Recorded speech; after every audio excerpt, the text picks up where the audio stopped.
میری قسمت میں کوئی فائدہ لکھا ہے تو وہ بھی اللہ کی طرف سے ہے، کوئی نقصان لکھا ہے تو وہ بھی اللہ کی طرف سے۔ یہ ہمارا بنیادی ایمان ہے اور اس آیت میں یہ بتایا گیا ہے۔ آج کے ہمارے درس کا موضوع یہ اس لیے ہے کہ محرم الحرام کا آخری عشرہ ابھی شروع ہو رہا ہے اور چند دنوں کے بعد سفر کا مہینہ شروع ہو رہا ہے۔ سفر کا مہینہ، اس کا معنی ہے خالی ہو جانا۔ سفر کا معنی کیا ہے؟ خالی ہو جانا۔ اس کا ایک تاریخی پس منظر ہے اور اس پر لوگوں کے کچھ جاہلانہ عقائد ہیں۔ تاریخی پس منظر یہ ہے کہ سفر سے پہلا مہینہ ہے محرم کا، محرم سے پچھلا مہینہ ہے ذوالحجہ کا، ذوالحجہ سے پچھلا مہینہ ہے ذوالقعدہ کا۔ یہ 3 مہینے لگاتار وہ ہیں کہ جن کو حرمت والے مہینے کہا جاتا ہے۔ ان 3 مہینوں میں لڑائی کرنا، جنگ و جدال کرنا، قتال کرنا شرعاً جائز نہیں۔ اسلام سے پہلے، رسول اللہ صلی اللہ علیہ وسلم کی تشریف آوری سے پہلے بھی اہل عرب ان مہینوں کا احترام کیا کرتے تھے۔ اور یہ بات تو آپ سارے جانتے ہیں کہ اہل عرب میں جنگیں اور لڑائیاں بہت ہوتی تھی۔ کبھی پانی پینے پلانے پہ جھگڑا، کبھی گھوڑا آگے بڑھانے پہ جھگڑا، لبے جو آنے جانے پہ جھگڑا، یہاں جھگڑا اور وہاں جھگڑا، یوں ہی رہتی تھی ان میں تکرار اکثر، یوں ہی چلتی رہتی تھی ان میں تلوار اکثر۔ تو یہ تو ان کا مزاج تھا۔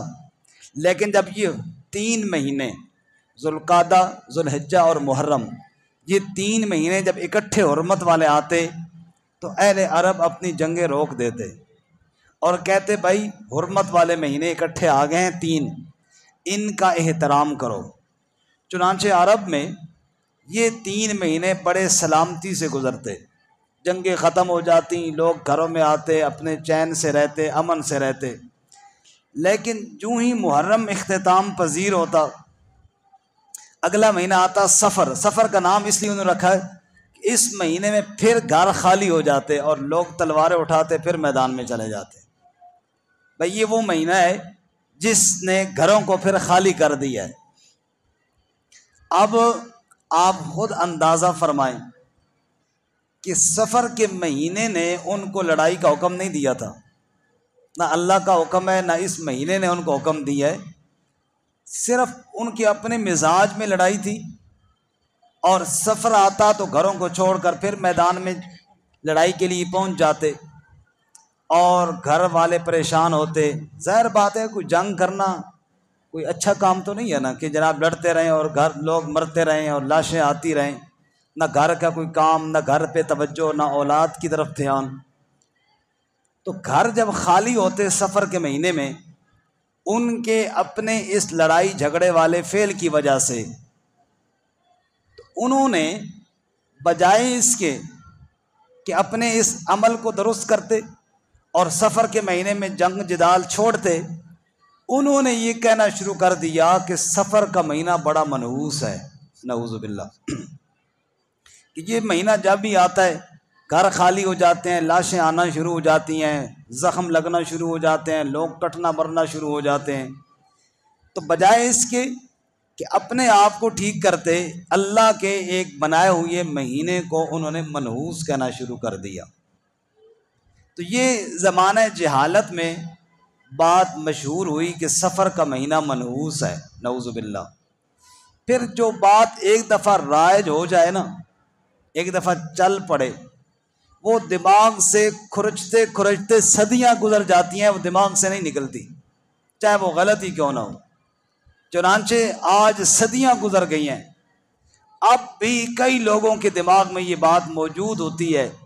آپ نے بھی سنا ہوگا، ہم سے بھی کئی دفعہ لوگ مسئلہ پوچھتے ہیں، اور جی سفر کا مہینہ آ رہا ہے، اس مہینے میں کوئی کاروبار شروع نہ کرو، اس مہینے میں کاروبار کیا تو نقصان ہو جائے گا، اس مہینے میں کوئی شادی کی تاریخ مقرر کی تو شاید کینسل ہو جائے گی اور کچھ مسئلہ بن جائے گا، اس مہینے کے اندر کوئی فلانا کام کیا، نہ کرو جی نہ کرو، بعد میں کر لیں گے.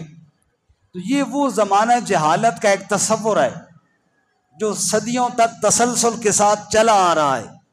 حالانکہ شریعت نے کسی وقت اور کسی مہینے میں نحوست نہیں رکھی، بلکہ سفر کے بارے میں تو واضح طور پر میرے نبی صلی اللہ علیہ وسلم کا ارشاد موجود ہے. آپ فرمایا لا حام ولا سفر.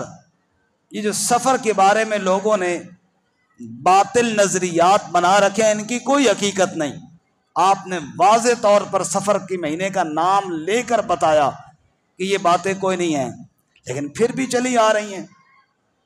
مجھے خود یہاں ایک ساتھی نے کہا جی میں نے سنا ہے کہ سفر کا مہینہ آتا ہے تو 1000 بلائیں آسمان سے اتر کر زمین پر آ جاتی ہیں، تو اس کی کیا حقیقت ہے؟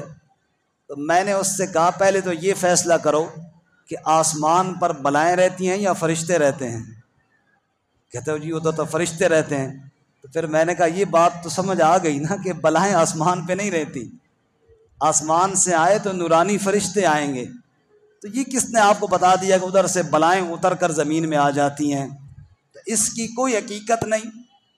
یہ زمانہ جہالت کے تصورات ہیں، اور ہمیں تو اسلام نے یہ سکھایا ہے کہ والقدر خیرہ وشرہ من اللہ تعالی.